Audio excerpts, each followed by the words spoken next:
सुप्रभात बच्चों, आज हम हिंदी रचना के अंतर्गत संदेश लेखन का अध्ययन करेंगे। संदेश लेखन वर्तमान सत्र में सीबीएसई के द्वारा पहली बार कक्षा 10 के पाठ्यक्रम में सम्मिलित किया गया है, जो कि 5 अंक का है। संदेश लेखन पढ़ने से पहले हम ये जानें कि संदेश कहते किसे हैं। संदेश शब्द की उत्पत्ति संस्कृत से मानी गई है, जिसका अर्थ है खबर या समाचार प्राप्त करना।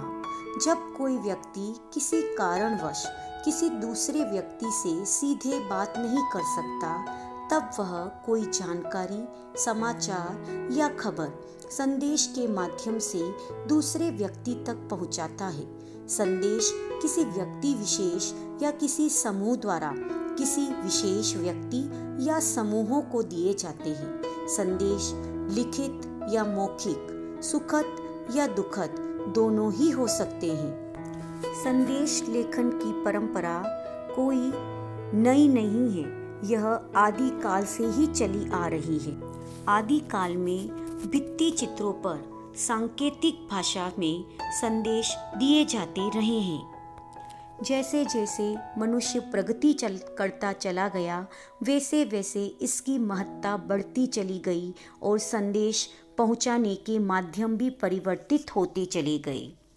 भित्ति चित्रों के पश्चात नगाड़ों के द्वारा, डुगडुगी के द्वारा, कबूतरों के द्वारा, घुड़सवारों के द्वारा तथा डाकियों के द्वारा संदेश एक स्थान से दूसरे स्थान पर पहुंचाए जाने लगे। राजा और मुखिया नगर एवं गांव में नगाड़े एवं डुग्गी बजवाकर प्रजा तक अपने मैसेज पहुंचवाते थे।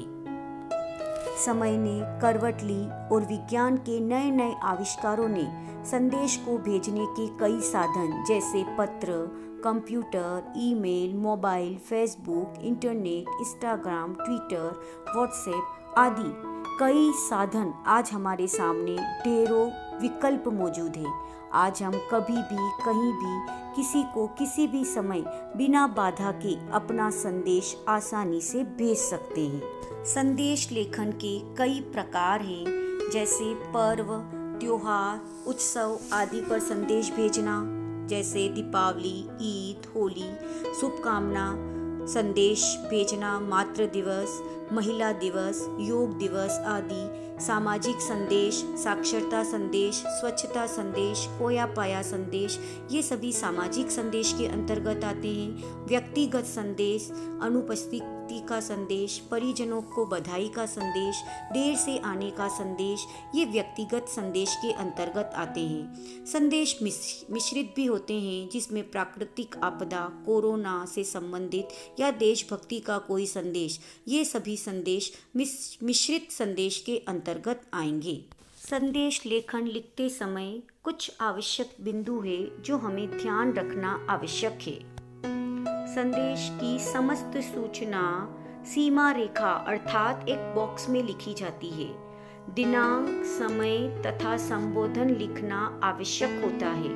मध्य में संदेश लिखा जाता है, जिसमें रचनात्मकता, सृजनात्मकता होनी चाहिए। संदेश के अंतर्गत विषय वस्तु में केवल महत्वपूर्ण बातों को ही लिखा जाना चाहिए। अनावश्यक वर्णन से बचना चाहिए। विषय संबंध वस्तु का वर्णन संक्षिप्त तथा भाषा में शिष्टता होनी चाहिए। भाषा दक्षता के साथ सरल, सुबोध शब्दावली प्रस्तुति मुख्य होनी चाहिए कि व्यक्ति आसानी से हमारा संदेश समझ सके। अंत में भेजने वाले का नाम अनिवार्य रूप से लिखना चाहिए। परीक्षा में नाम की जगह आपको क ख ग लिखना है। विषयानुकूल श्लोक, दोहे, तुकांत पदों का प्रयोग भी संदेश के अंतर्गत किया जा सकता है। इसकी शब्द सीमा 30 से 40 शब्दों की होगी। इस बात का हमें विशेष रूप से ध्यान रखना है। संदेश लेखन का प्रारूप जैसे हमने बताया, ऊपर संदेश लिखना है, इस तरफ दिनांक, समय, संबोधन और बीच में विषय वस्तु आएगी व अंत में नाम लिखना है। परंतु हमें नाम न लिखकर परीक्षा भवन में यदि प्रश्न में नाम दिया गया है तो उसी नाम को हमें यहाँ पर लिखना है। यदि नाम नहीं दिया गया है उस स्थिति में हमें क ख ग का प्रयोग करना है। कुछ संदेश लेखन के उदाहरण देखिए आप। होली के त्योहार पर मित्रों को शुभकामना संदेश। देखिए दिनांक डाली गई है 20 जनवरी 2020। संदेश समय दिया हुआ है रात्रि 11 बजे ये संदेश लिखा जा रहा है। प्रिय मित्रों, संबोधन। कल रंगों से भरी होली है। ये रंग आपके जीवन में सदा खुशियाँ लाए, आपके जीवन में सुख समृद्धि का आगमन हो। इस पावन पर्व पर मेरे परिवार की ओर से हार्दिक शुभकामनाएं। नाम की जगह हमने लिखा है क ख ग। अगला है संदेश 15 मई 2020 सायं 4:30 पर यह संदेश लिखा गया है। प्रिय माँ, जैन साहब का फोन आया था, आप घर पर नहीं थी, मैंने ही फोन उठाया। उन्होंने कहा कि ऐसे ही आपको यह संदेश मिले तो कृपया मुझसे फोन पर बात करें और उसके पहले ईमेल पर आया संदेश अवश्य पढ़ लें। रोहन। अगला संदेश 16 मई 2020 सायं 6 बजे। प्रिय वैभव, शाम को टीवी में तुम्हें देखा, तुम्हारी उपलब्धि के विषय में पता चला। तैराकी में तुम्हें स्वर्ण पदक मिला और ओलंपिक में तुम्हारा चयन हो गया है। तुम्हारी मेहनत रंग लाई, आगे चलकर देश का नाम रोशन करेंगे। मेरी ओर से बहुत बहुत शुभकामनाएं और बधाई। आयुष शर्मा। अगला संदेश देखिए आप।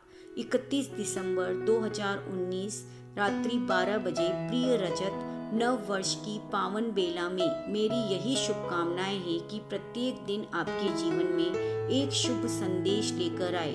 आपको व आपके परिवार को मेरी ओर से नव वर्ष की हार्दिक शुभकामनाएं। वैभव शर्मा। इस तरह से स्वतंत्रता दिवस पर शुभकामना संदेश ये सभी को लिखा गया है। दिनांक 15 अगस्त 2020 समय 6 बजे। समस्त देशवासियों को स्वतंत्रता दिवस की हार्दिक शुभकामनाएं। आइए स्वतंत्रता दिवस के शुभ अवसर पर हम सब मिलकर अपने देश को चहुमुखी विकास के मार्ग पर अग्रसर करने का संकल्प लेते हैं। मुख्यमंत्री। ये संदेश जनता को मुख्यमंत्री की तरफ से प्रेषित किया गया है। इस तरह बच्चों हमें संदेश लिखना है और संदेश लेखन का अभ्यास करना है। धन्यवाद।